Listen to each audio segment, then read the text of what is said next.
This is a piece that I wrote with Carolyn Ho, who's a fantastic writer, who's no longer with us. Like she took an Uber to the Haight just now, that's what I mean. If you know what I mean. Carolyn Ho passed away. No, it's not true. She's got another engagement, you guys. Yeah.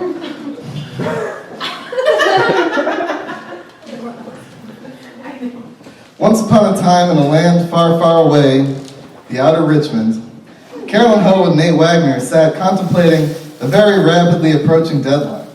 The sushi restaurant they sat in was almost empty at 4 p.m., and the pale blue evening light covered everything, and all the water glasses and silverware sparkled like dying stars against a snowy paper napkin backdrop.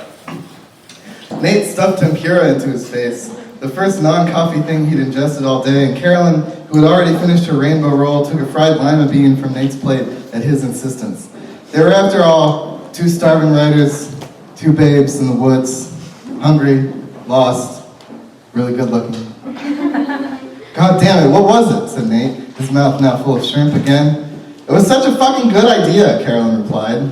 Yes, like objectively good, despite being we were blackout drunk at the San Francisco State MFA prom last night. I know the idea was good because we laughed for like 20 minutes straight, and when people asked what we were laughing about, we couldn't even catch our breaths to answer. Something that funny will remain funny, I'm sure, even in the sober light of day. In my experience, said Carolyn, a silly drunk idea is even funnier once its creator remembers it the next day, because it has an added element of where did that come from, what would make me think of that? What did make us think of that? Why didn't we write it down?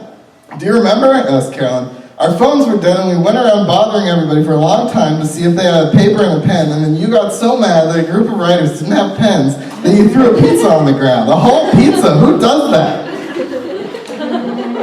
Never mind. What the fuck are we going to do? Asked Nate. Quiet Lightning is in 2 weeks, and the idea we had last night, whatever it was the funniest idea ever. Said Carolyn. Evan honored us by naming us two of the best writers without a book in the Bay Area. Hold for applause.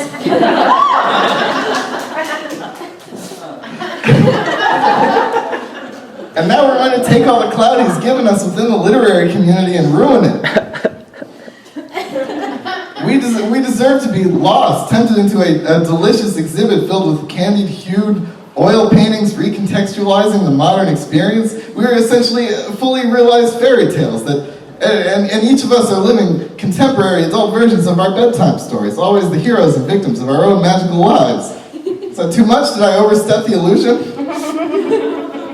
Yeah, that's not it. No wonder we're lost. We'll just have to retrace our steps, said Nate. Have you seen this breadcrumbs app? Nate pulled out his phone.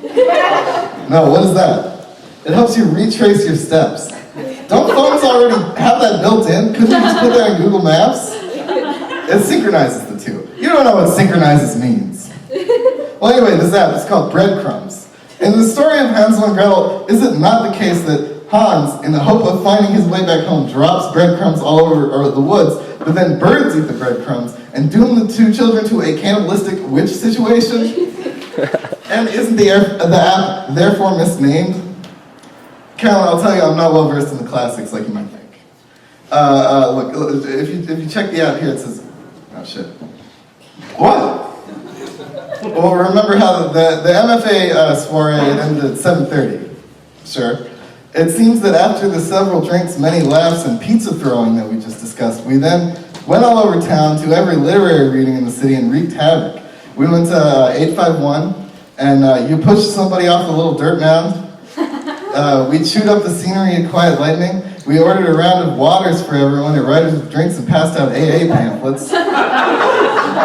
We went to Write Club and punched everybody in the face. And together we made pirate threats at the Booksmith during shipwreck, demanding booty. And finally, at the end of the night, 4 a.m. or so, we just started ranting and raving through the streets as respectable people shouted through their windows at us to shut the hell up. Flashback. Carolyn stood in the dark amongst a throng of unshod alt-lit kids at 851. All of them smiling patiently, orange candlelight flatteringly illuminating their fresh young faces. It's just like, what's the point of it, said Carolyn. I was in a graduate program at State for 17 years. And I have ennui. And not the cool kind either, where it makes you write well about your ennui. The sucky kind, where you don't write anything at all. I used to be like a cute little adorable hamster spinning around in his wheel, eternally anticipating some reward. But now I'm like some tarnished former Hollywood starlet who lives alone in a senior condo community, and all the nurses have left and I can't pay for my lifestyle anymore and I have to sell all my furs. I'd rather be the hamster. A hamster that doesn't have to look at herself every day and think about what used to be. By the time Carolyn was done, all the hopeful, naive, horny young people in the crowd seemed to have aged considerably. Disillusioned, they removed their snapbacks as if grieving, and failed to Snapchat as if grieving. No one got laid then. Janie Smith had to be consoled for hours after. So distraught was he by Carolyn's grim message. He's just so sensitive. He hates anything shocking. Fast forward to Quiet Lightning at the Ghirardelli Chocolate House, which is a house literally made of chocolate and other candy, right there on Cole Street. Nate and Carolyn rejoiced to see it. They were so drumbery, and they began gnawing and chewing their way into the house, ignoring that the front door was open and an older gentleman was welcoming everybody inside. Evan Karp appeared, hold for applause,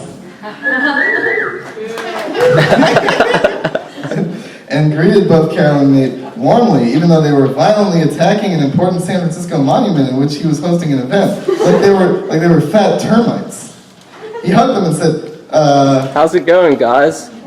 Carolyn, I heard you were disillusioned. Nah. Well, here, have some of this. Evan said, offering a joint about the size of his arm. One hit and you'll feel completely illusioned.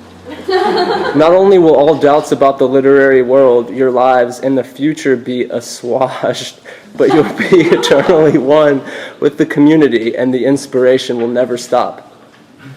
The chocolate castle towered before them. Evan, like some literary Wonka, beckoned them inside. Come on. He said, Come on, just take a hit. It'll be great. Just come inside. Just hit this. It'll all be okay.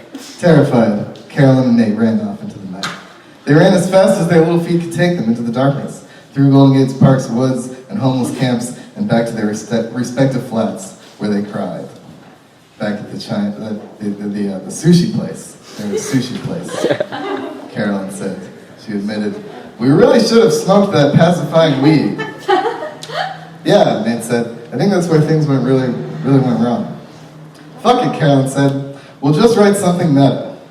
And they both lived happily ever after.